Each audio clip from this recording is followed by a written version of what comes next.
Assalamualaikum warahmatullahi wabarakatuh. Perkenalkan, saya Azizatul Amala dengan NIM 13086620031 dari Biologi A 2020. Tumbuhan paku merupakan tumbuhan berkormus atau tumbuhan yang sudah memiliki akar, batang, dan daun sejati. Tumbuhan ini merupakan salah satu flora yang memiliki keanekaragaman yang tinggi dan persebaran yang luas. Keanekaragamannya mencapai lebih dari 13.000 spesies dengan spesies terbanyak dimiliki oleh famili Polypodiaceae. Untuk persebarannya sendiri, tumbuhan ini dapat tumbuh di daerah tropis maupun subtropis, juga di ketinggian yang bervariasi. Tumbuhan ini dapat hidup secara terestrial, akuatik, merambat, ataupun epifit. Spesies yang akan saya bahas pada video kali ini adalah Pirosia piloseloides atau yang biasa dikenal sebagai paku sisik naga. Paku sisik naga ini merupakan salah satu paku yang umum kita temui di sekitar kita. Di setiap daerahnya, paku ini memiliki nama yang bermacam-macam. Seperti di daerah Jawa, dikenal sebagai pakis duduitan. Di daerah Sunda, dikenal sebagai paku duduitan. Sementara itu, di daerah Sumatera, dikenal sebagai sakat ribu-ribu.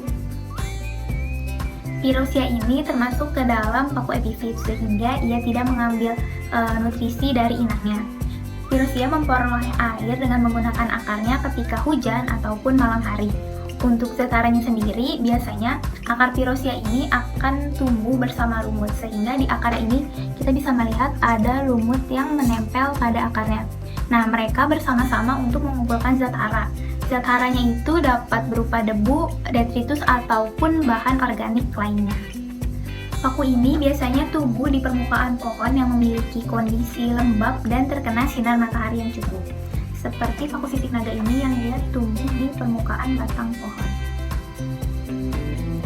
Paku jenis ini banyak hidup di dataran rendah, tempat terbuka, daerah mangrove, dan juga dataran tinggi dengan ketinggian 1000 meter di atas permukaan laut. Untuk persebarannya sendiri, paku ini dapat ditemukan di daerah Asia tropika, India, sampai Asia Tenggara, Papua Nugini, dan juga Australia bagian utara. Nah, paku ini juga cenderung tidak memiliki inang yang spesifik sehingga ia dapat tumbuh di berbagai jenis pohon. Misalnya di pohon mangga, pohon jambu, pohon nangka, pohon palem, dan pohon-pohon lainnya. Untuk klasifikasi, Pirosia ini masuk ke dalam kingdom Plantae dengan filum Tracheophyta, kelasnya Polypodiopsida, order Polypodiales, famili Polypodiaceae, genus Pirosia, dan spesies Pirosia piloseloides. Kemudian masuk ke dalam deskripsi Pirosia piloseloides. Nah, Pirosia ini memiliki rizom yang tumbuh secara memanjat ataupun merayap. Diameternya kurang lebih 1 mm dan dia biasanya melekat kuat pada pohon inangnya. Nah, pada permukaan rizomnya ini juga terdapat sisik-sisik kecil yang berbentuk hampir bulat atau berbentuk seperti jantung. Nah, biasanya juga ditutupi oleh bulu-bulu halus yang berwarna putih ketika masih muda dan berubah menjadi coklat ketika sudah tua.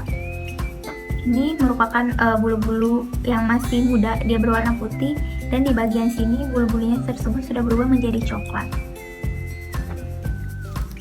Untuk percabangannya sendiri, rizom pada paku sisik naga ini memiliki tipe percabangan monopodial semu, di mana pada tipe ini batang utamanya nampak jelas karena berukuran lebih besar dan lebih panjang daripada cabang-cabang lainnya. Nah, daun pada Pirosia piloseloides ini merupakan daun tunggal yang tumbuh dalam jarak pendek, memiliki tangkai yang pendek dan tidak terbagi. Kemudian untuk warnanya sendiri mulai dari hijau muda sampai hijau tua.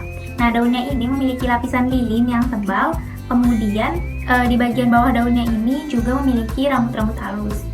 Daun pada Pirosia ini memiliki dua macam bentuk daun atau yang bisa disebut sebagai dimorfik. Nah, bentuk yang pertama itu merupakan daun tropofil. Nah, biasanya daun tropofil ini berbentuk bulat ataupun oval, berukuran kecil dan berdaging. Ukurannya itu mulai dari 1 sampai 3 cm. Nah, ini merupakan daun tropofil. Biasanya itu tangkainya sangat pendek ataupun tidak bertangkai.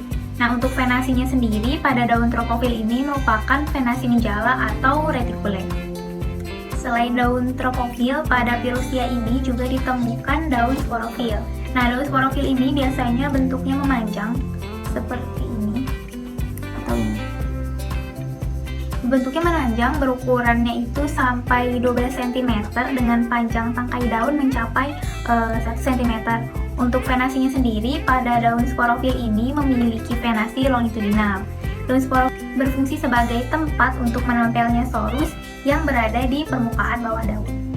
Nah, daun sisik naga ini biasanya memiliki sorus yang sangat banyak di bagian bawahnya, sehingga pada bagian bawahnya ini dapat mengalami penebalan. Nah, untuk penebalannya sendiri itu dapat mencapai 2,5 mm. Bentuk spora sendiri pada daun sisik naga ini berbentuk bulat dan sedikit oval. Paku sisik naga ini termasuk ke dalam paku homospora ataupun isospora, di mana pada paku golongan ini memiliki bentuk spora jantan dan spora betina yang sama, baik dari bentuk maupun ukurannya. Nah, untuk reproduksinya sendiri, paku ini dapat bereproduksi secara seksual maupun aseksual. Paku sisik naga bereproduksi secara seksual melalui sporanya, dan bereproduksi secara aseksual melalui stolon yang nantinya akan membentuk tunas ataupun genom. Untuk manfaatnya sendiri, paku sisik naga ini banyak dimanfaatkan sebagai bahan obat-obatan karena pada daunnya itu memiliki beberapa kandungan metabolit sekunder seperti saponin, tanin, flavonoid, minyak atsiri, dan juga gula, yang dimana kandungan metabolit sekunder ini dapat memiliki efek sebagai antiinflamasi, analgesik, homeostatis, dan juga antitusi. Sekian saja sedikit pemaparan dari saya mengenai paku sisik naga atau Pirosia pilosoides ini.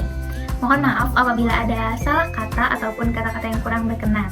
Lebih dan kurangnya terima kasih. Wassalamualaikum warahmatullahi wabarakatuh.